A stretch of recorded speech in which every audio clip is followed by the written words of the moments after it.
Welcome to Ursula Smartt's book launch here at Northeastern University London. I'm Professor Scott Wildman. I'm the Executive Principal and Dean here. It's lovely to see so many of you here, students,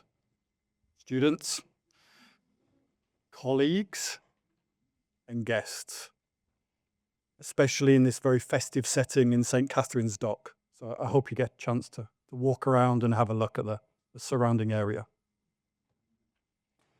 As to a short introduction to Northeastern University London for our guests, we're one of the UK's newest degree awarding universities and a key pillar of the Northeastern University Global Network, being one of 13 campuses around the world. And here in London, we pride ourselves on providing high quality, research-led, experiential education. I'd like to begin this evening by extending a special welcome to Barrister James St Ville. James is a leading intellectual property specialist and King's Counsel, and he's going to be talking to us tonight about the challenges that AI presents for copyright and patent holders. It's obviously a very timely topic. Now to the important part, Ursula herself. Ursula has been absolutely central to this university for over a decade. She arrived when the law discipline was first starting out and has helped build something truly remarkable. Growing from 2 students to around 40 per cohort, which is now a successful boutique program that's highly regarded. But Ursula's impact goes beyond the numbers. She's rigorous, and I deliberately pause here, demanding and genuinely committed to the students' development. And I truly respect and admire Ursula, sincerely. Something that's particularly special is Ursula's role as a legal careers counsellor. And we're lucky tonight to be joined by some of our students that will support what I'm about to say. She works tirelessly with students, guiding them through CV creation and refinement, their applications, internships, and then into chambers or law firms. And her students consistently succeed in top city practices, doctoral programs, and beyond. It's that kind of dedication and mentoring that is rare. And that matters enormously. And I'm very privileged to speak tonight. A media and entertainment law textbook, for which we are here this evening, now in its 6th edition, is widely recognized as authoritative across the UK, EU, and the US. It's a serious scholarly achievement that reflects her deep expertise and her ability to make complex legal issues genuinely accessible, which is something we see time and time again in Ursula's teaching. Ursula combines intellectual rigor and real human care for students.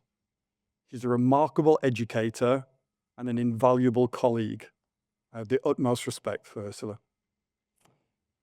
Please join me in celebrating Ursula and congratulating her on this well-deserved recognition.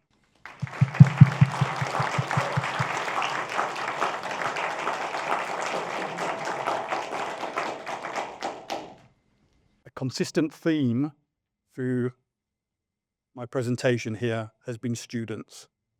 And I'm now delighted to introduce one of our star law students. Star? That's good, isn't it? Yeah. Benjamin Barber-Riley. Please join me. Thank you, Benjamin. Thank you very much. Wix. Good evening, everyone. Before I begin, I want to share something that stuck with me recently. I was watching a video of the 4th edition book launch and something a former course leader at the New College of the Humanities, the forerunner to this university, said. It really hit the nail on the head for me. They said the true metric for measuring how successful an academic is how much they are liked by their students. And standing here today, Looking around this room, I know everyone here has something that they are grateful to Ursula for. In fact, current first-year law students who are present, be grateful that you have Ursula in your corner early. Trust me, the day you need to nail a bibliography or perfect your goal of footnote referencing, you will thank her. I had the privilege of being taught by Professor Smartt in 2024 for constitutional law. And from the very first week, it was clear how much Ursula invests in us all. As many of us know, Ursula doesn't just teach us. She checks on us in the hallways, remembers what we're applying for, and encourages us to aim higher always, and constantly pushes us to do more. But her warmth and support are only one reason why today is such a special occasion. The other is her extraordinary career. Ursula Smartt is an associate professor of law and criminology here, an internationally published author, and the writer of the leading textbook we are here to celebrate, Media and Entertainment Law, now in its latest edition. Her work has shaped how media law is taught across the UK and abroad, and it keeps pace with everything from online harms to defamation to the complexities of digital media and AI. Ursula also spent nearly 2 decades serving as a magistrate, including as presiding justice in youth and adult criminal courts across West London, Surrey, and Sussex. She has sat on Crown Court appeals and mentored countless magistrates. Her insight into the criminal justice system is not theoretical, it's lived experience and deeply reflective. On top of that, Ursula is an accomplished criminologist with international research working with prison administrations, speaking up for the voiceless across Europe, North America, and Australia and beyond. Many of us have heard her stories from visiting prisons around the world. Stories that don't just inform her teaching, but bring justice, rights, and reform into human focus. And of course, as Professor Wildman said, she is the legal careers advisor here at this university, guiding students from their first CV to their first applications. And many of us in this room would not be where we are without her encouragement or her very direct reminders to fix that cover letter. On a more personal note, Ursula also encouraged us, occasionally dragged us, to go on trips to Parliament and the Inns of Court on our days off. I'll admit there were times where I thought, do we have to? But looking back now, those experiences shaped my understanding of the law far more than any textbook could. And if you've ever been in her class, you'll know that punctuality is non-negotiable. There is simply no such thing as being late to Ursula's class. I'm still trying to keep that up. Ursula has taught us skills, discipline, and knowledge that will stay with us well beyond university. And I know her new book will reflect the same clarity, passion, and insight that she brings to her teaching and every one of us that she mentors. It is my absolute honor to introduce her today. Please join me in welcoming Professor Ursula Smartt.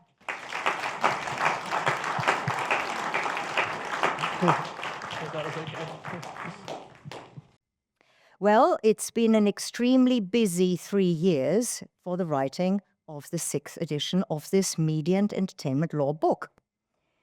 Each time the publishers approach me to write a new edition of the book, and Mike will go, "Oh no, do you have to write another one?" They ask really as soon as the book has been published. And I worry that for the next edition, I don't have enough content. So I sit down and think, have I got enough? But there is plenty of salacious gossip, again, in this book, in particularly defamation and libel law. This will be taught, by the way, from January onwards as our new Level 6 course, Law and Innovation. So we have, for example, the so-called Wagatha Christie case, featuring the 2 footballers' wives, or WAGs. Colleen Rooney, wife of Wayne, Rebecca Vardy, wife of Jamie. Colleen accused Rebecca of leaking private stories about the Rooneys to the tabloid press. This then became the Instagram public libel trial of the century. Rebecca Vardy lost the libel case and was ordered by the London High Court to pay a significant portion of Colleen Rooney's legal costs in the region of more than £1.4 million. I bet Jamie Vardy missed the next 3 penalties. The chapter on privacy has extensive coverage of privacy orders, many of which started as super injunctions against the media, which means we don't really know the individual who is applying to the High Court to protect their privacy, nor do we know against which newspaper. These are mainly applied for by celebrities and the royals, i.e. those with money, not you and I. And they do not wish for their dirty linen to be washed in public by the tabloid media.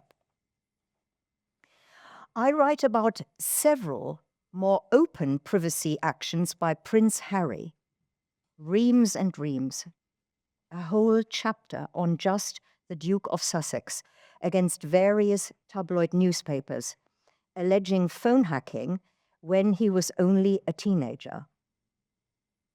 Whilst Prince Harry settled this year with Rupert Murdoch's The Sun newspaper, his action against the Daily and Sunday Mail titles is still ongoing, also involving 8 other celebrities.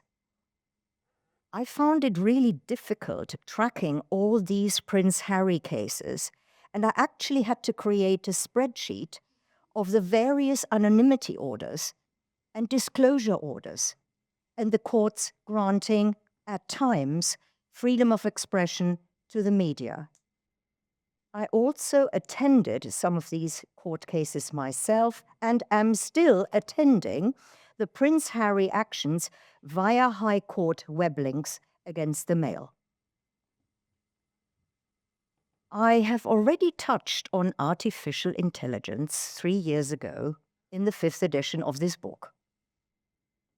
Do you realize that it's only just over 3 years that we know about AI, and the rapid adoption of it has led to a series of legal disputes in the UK, Europe, and USA, which are going on now.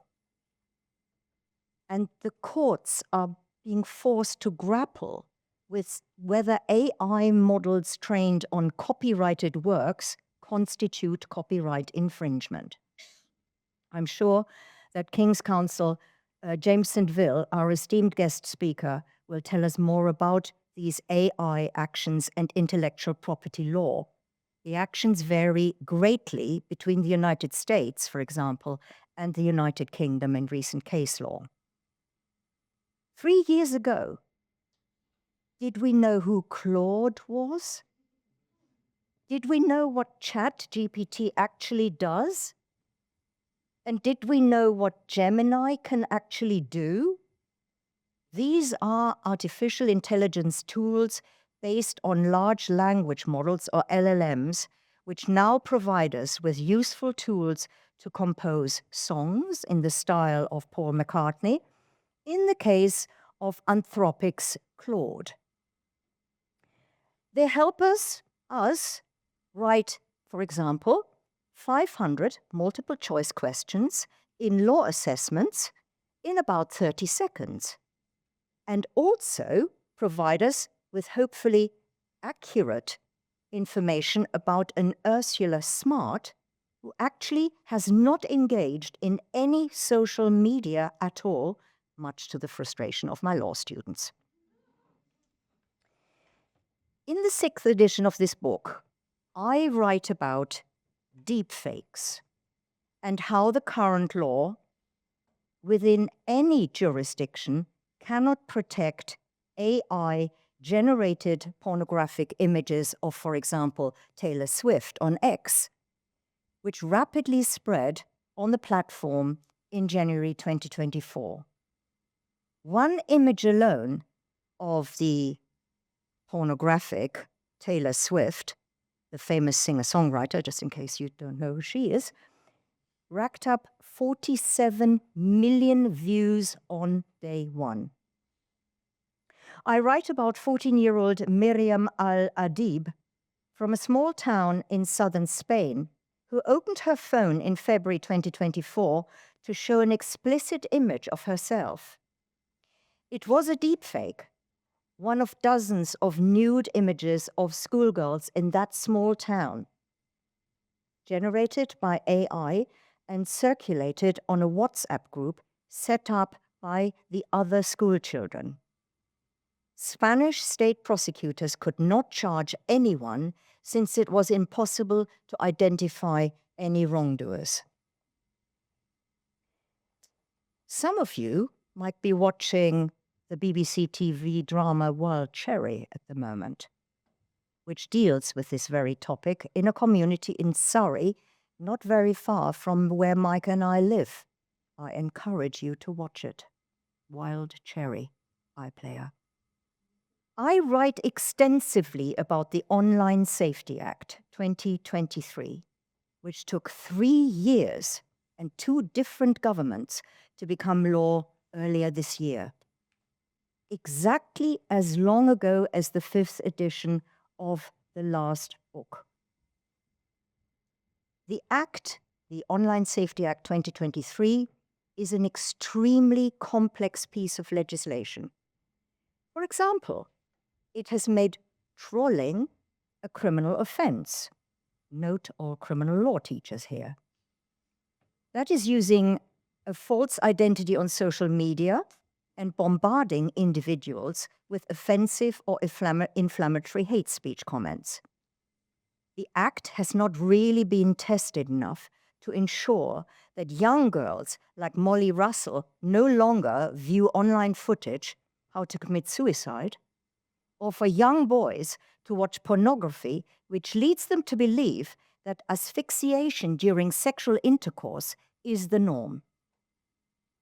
The book closes with the 2 entertainment law chapters, which deal with copyright and AI. Generative artificial intelligence has caused a creative explosion of new writings, music, images, video. The internet is alive with AI-made content, while markets buzz with AI-inspired investment.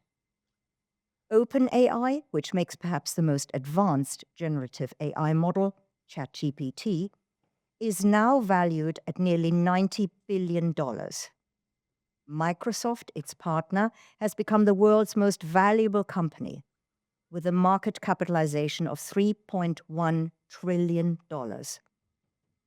The tech firms argue there's nothing wrong with using others' data simply to train their large language models.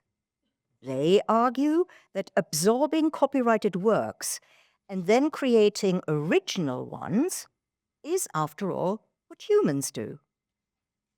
Creators like myself, who own the rights, beg to differ.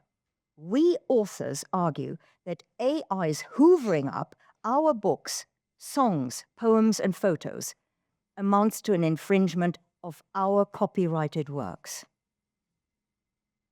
I am currently claiming against the US software developer of Claude AI, Anthropic, the partner of this university,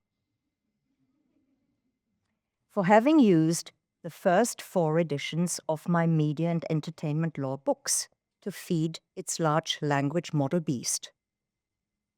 I don't know the outcome yet. Mike, I don't know whether this could be our legacy. This could be it. But I can tell you that it has been accepted by Anthropic's lawyers and that I am now part of some 500,000 authors in this settlement. So I close with a question which I've asked for the past 3 years. Is AI an assistant or assassin? I leave you to debate this during the refreshments afterwards. Is AI a good or a bad thing? Thank you very much.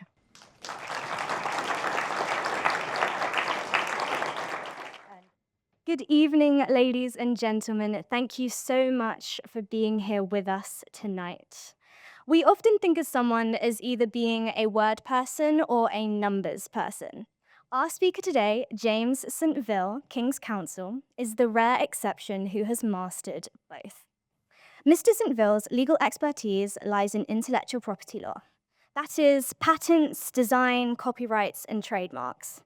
He practices from one of the UK's most prestigious chambers in intellectual property law, 8 New Square, located at Lincoln's Inn in London. That combination of engineering and intellectual property is a superpower. While many barristers struggle to translate complex science into plain English, James is fluent in both. He doesn't just learn the technology for a case, he understands the engineering behind it, particularly in patent litigation. It is that unique skill set that led to him being nominated in 2022 by the monarch as King's Counsel, also known as taking the silk. Since then, he has wasted no time in making his mark at the top level, and recently made headlines in the industrial cleaning equipment case, where he successfully persuaded the Court of Appeal to depart from EU case law for the first time since Brexit, a landmark moment in UK IP law. He also qualified for the Irish Bar in 2021, which means that he can appear before the European Court of Justice in Intellectual Property, especially since Britain exited the European Union in 2020. We are very lucky to host him here with us today. Please can you join me in welcoming James St Ville KC. My instructions read, your talk will comprise AI and current legal IP challenges, and some background of your interesting life before you studied the law, and of course your expertise now. And I recall that my oral instructions when I received the phone call allowed me also to talk about diversity at the IP bar in the IP professions, and an organisation called IP Inclusive that my colleagues have created in the IP professions of trademark attorneys, patent attorneys, solicitors, and barristers. An amazing organisation where communities like Women in IP, IP Out, IP Ability, IP and Me, IP Futures, as organic organisations, organise events that allow people who would otherwise be working in boutique organisations where you can't talk about diversity issues easily because it's always saying j'accuse against your friends and colleagues. And it's an amazing organisation. I'm very lucky to have been drawn into it. One of the things I want to talk to the students here about is finding doors opened for you and walking through them. And that's one of the things that we all need to do, to open those doors for other people along the way. Try to do it with IP Inclusive. I try to do it at Gray's Inn. Try to do it with mentees. And I try to remember how those opportunities brought me into the law. Indeed, I'm working with a lawyer who's behaved like that with me in AI cases. I'm doing quite a lot of technical AI cases at the moment, and many of those cases take years to gestate, years of work on the technology, and so on. I can't tell you anything about them. But I can tell you about other people's cases that I'm watching along the way and the landscape that we live in. Because Ursula was telling you about the difficulties, the big questions. Now, the big questions, to my mind, fall into 4 slots. The first one isn't technical at all. It's jurisdiction. Courts that administer intellectual property law do it according to the boundaries of countries. And as a result, you have to sue somebody under the law of a particular country. Maybe you get to sue them under the law of several countries at the same time. So jurisdiction is the first topic. Then when you find this technology that's sitting there on computers in different parts of the world, communicating by the internet, you're trying to control what they're doing with copyright works. So the first problem is ingestion. hoover up, as Ursula put it, copyright works in very large numbers so as to train themselves. Another thing that they do is they transform copyright works by copying individual works as well. That's ingestion as well. Then those ingested works generally have to be stored somewhere, sometimes temporarily to do the training. Then, of course, the models themselves have weights like our own brain's neural networks, which somehow capture the essence of the information that they've been trained on. And then they carry out inferences so as to produce outputs, things that are songs or pictures or text or sound recordings.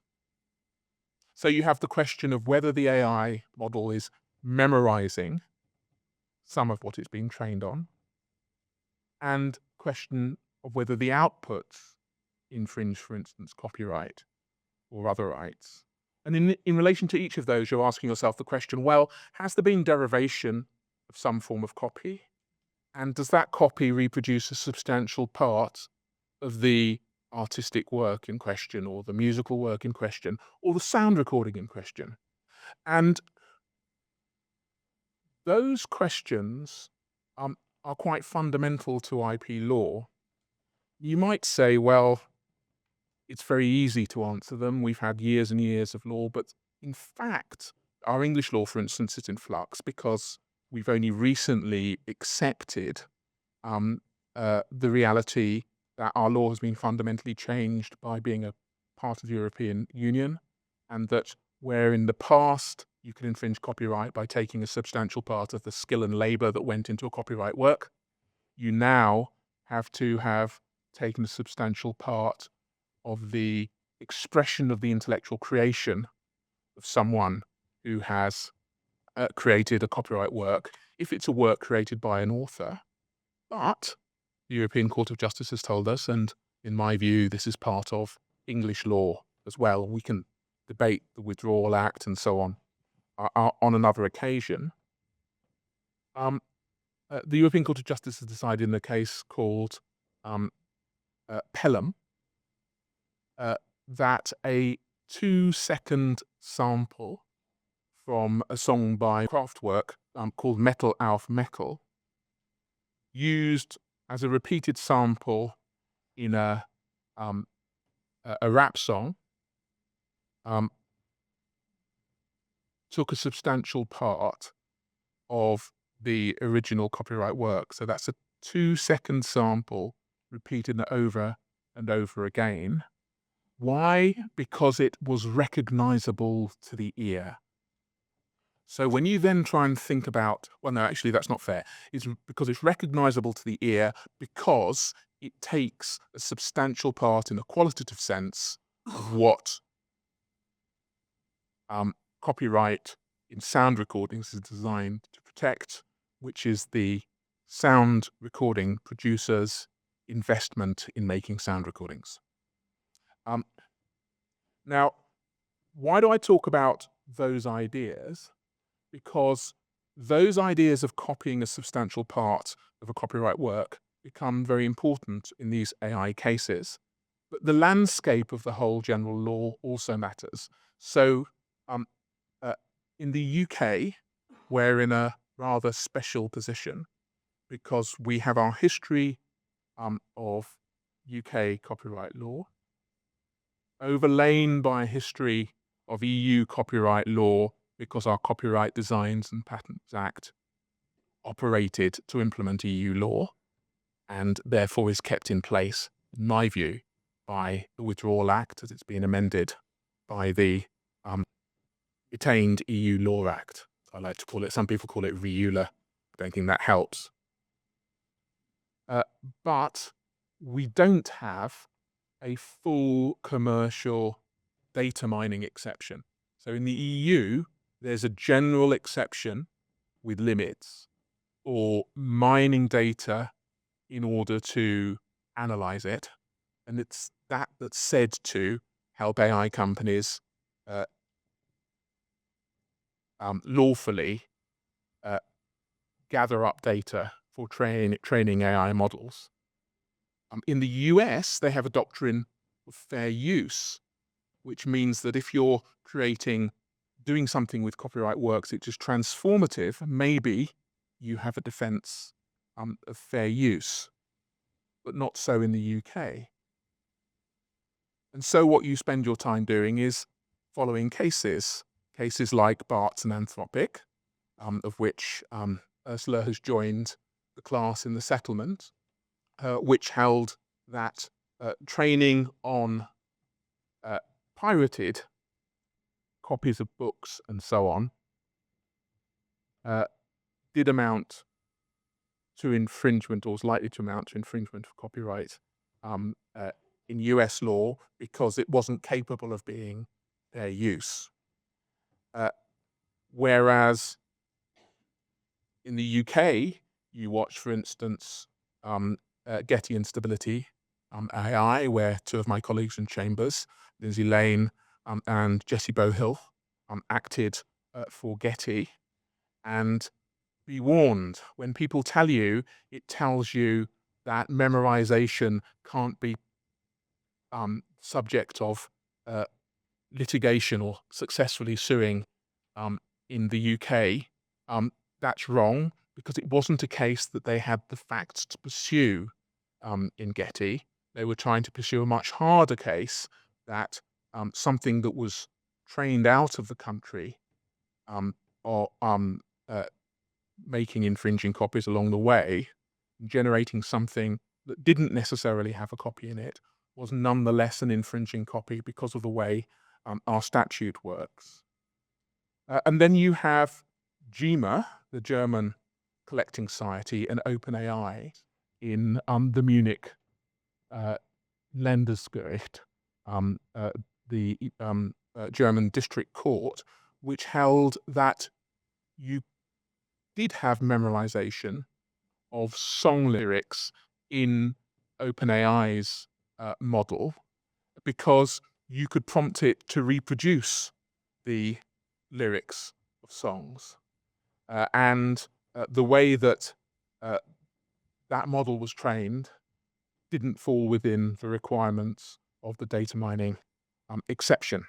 So we follow cases, and I see from Ursula's book that she's already telling you about the opening skirmishes in Getty Images and Stability AI in 2023.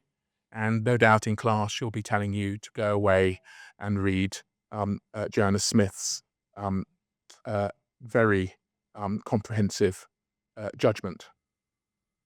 By the way, opening doors, Jo Smith is married to an IP barrister, Mark Van Heegen. They're both, in fact, my age mates, as it were, and I don't talk about my age because I'm married to an actor, and you're as young as your casting, darling, is what she tells me.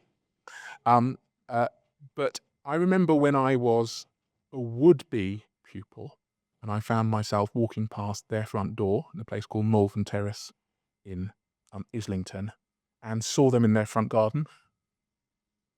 And I think Mark only knew me because I had been a mini pupil at his chambers. And they invited me and the person I was wandering the gardens of Islington with in for a cup of tea without a blink of an eye. Again, that welcoming into their world. So that brings us back to this amazing book. Helena Kennedy says a lot of deserved things about this book, about the way that the examples are worked to provide access to students, the ground that is covered. Now, I've just had a painful experience of doing the basic pleading textbook on IP with an army of authors. It's called Bullen and Leak. Sorry, I'll explain in a moment. Bullen and Leak and Jacob is a book about pleadings, and it has sections about every area of English law. It comes in 2 volumes, and there's a chunk of 7 or so chapters about intellectual property. And when I was asked to edit that, knowing that the Jacob at the end of that, Sir Robin Jacob's father, Jack Jacob, I couldn't say no. And I've got an army of wonderful co-authors at 8 New Square doing that. And I've just delivered a copyright chapter, and we've got one more to go on Reach of Confidence, and so on.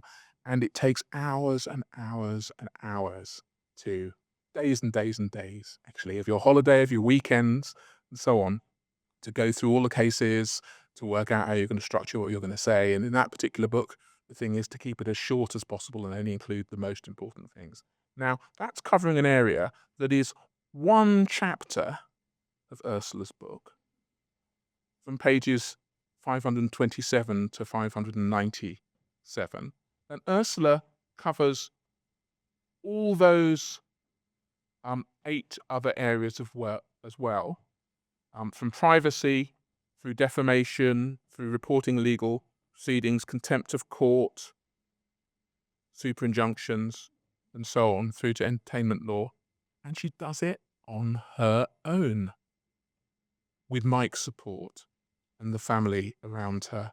It is an astonishing achievement to keep on producing editions of this book and to be on your 6th edition. I was introduced to you by Fiona.